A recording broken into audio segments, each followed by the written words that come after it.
This is Matt from MGMT Boston. On this episode of Lantern, we have Paul Rios, the head of revenue experimentation at Telescope. So we are here in north of Boston to find out what Paul's working on, what Telescope is, what he's building, and what he's learned from his career. Paul, thanks for having me into your home. Yeah, no, thanks for inviting me. I think this is going to be fun. Yes. Yeah. So first question, most obviously, what is Telescope? What is your team building? Yeah. So Telescope, I think the easiest way to explain it was born from the fusion of two experiences or situations. The first being that talent, we believe, is globally distributed, but opportunities are not.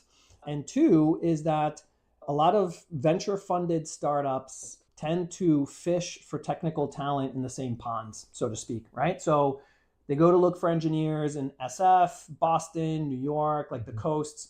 And what happens is that a lot of good startups get priced out of the market because everyone's going after the same talent. And so, what's the fusion of those two? Well, we have a community of top engineers, most in Latin America, but really globally distributed, that are just as good as the engineers you're going to find in the States, in Boston, SF, New York.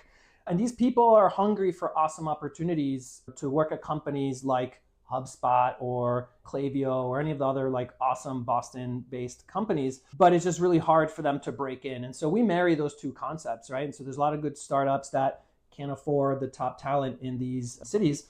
So we show them new places to fish. Yeah. And now if you work with Telescope, can you visit Latin America for work? Yeah.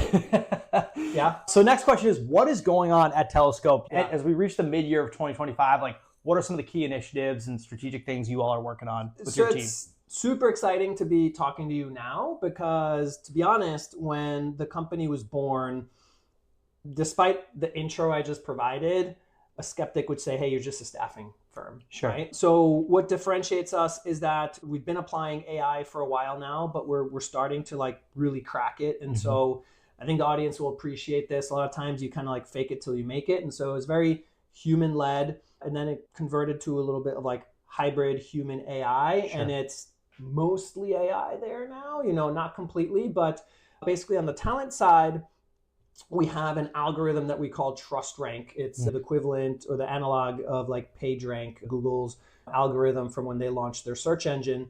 And basically our talent network is curated invite only. And the way that we identify the best talent isn't by having them jump through a bunch of hoops or taking a bunch of exams like a lot of other companies do.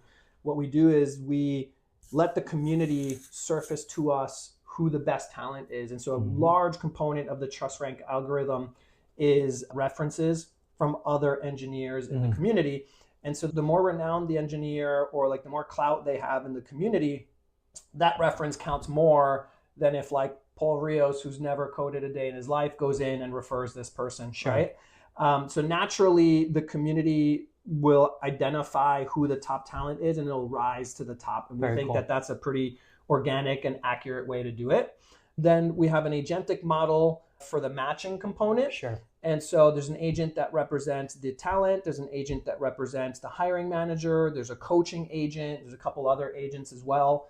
And we think that's pretty cool because they collaborate together versus what happens today out in the wild is that there's a bunch of companies that help engineers or talent use AI to basically try to outsmart the ATSs of the hiring companies. The hiring companies are using AI to spam the crap out of talent, right? Sure. It's a race to the bottom. So we're kind of flipping it and having that AI collaborate together. Yeah. And so the TrustRank algorithm is for quality. And then the agentic matching process is for velocity and accuracy. Yeah, truly service as software. Now, Paul, you've done a ton in your career. You've worked at HubSpot for many years. Now you're Telescoped. What would you pass back to other revenue leaders, up-and-coming operators, even founders who are thinking about how to build better revenue organizations? Yeah, so great question. And I think my response is going to be a little bit extreme. Everyone take it and utilize it to your needs. But I had the immense privilege of being at HubSpot for quite a while, going from individual contributor to a frontline manager to a second line manager, building organizations, scaling organizations. What happened over time, though, is that I lost that touch and that intimacy with the front lines. And so I knew that some reps were starting to use AI They would buy these tools on their own. And the organization, just because of the scale that it had, in my opinion, lacked a little bit of velocity in adopting AI in a systematic way in the company for impact. Sure. I saw that again at Deal more recently, and I've seen it a bunch with the clients that I advise and consult for.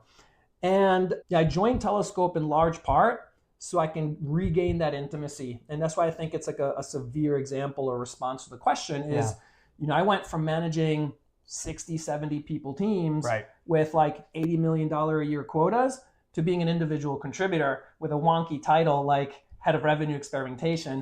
Why? Because to be honest, we're not really sure how we want to monetize this in the future or how we're going to generate revenue. So legitimately, I'm experimenting all day, which for me is like so much fun. Yes. But I'm also building our GTM stack from scratch, AI native, AI first, right? So it's not like AI window dressing on top or taking like these legacy stacks and sprinkling in a little bit of AI.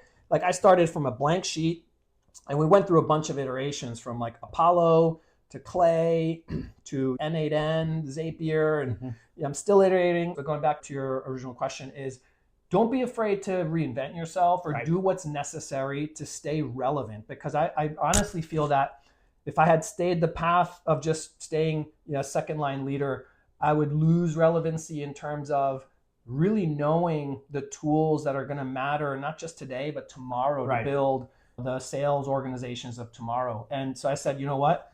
Let me humble myself and roll up my sleeves and become an individual contributor again, carry a number. And yeah, I'm a little bit behind my number right now, but I'll get there. I'm building the stack for scale. Absolutely. And last question, most importantly, like how can we help you, Paul? How can we help Telescope grow in Boston and beyond?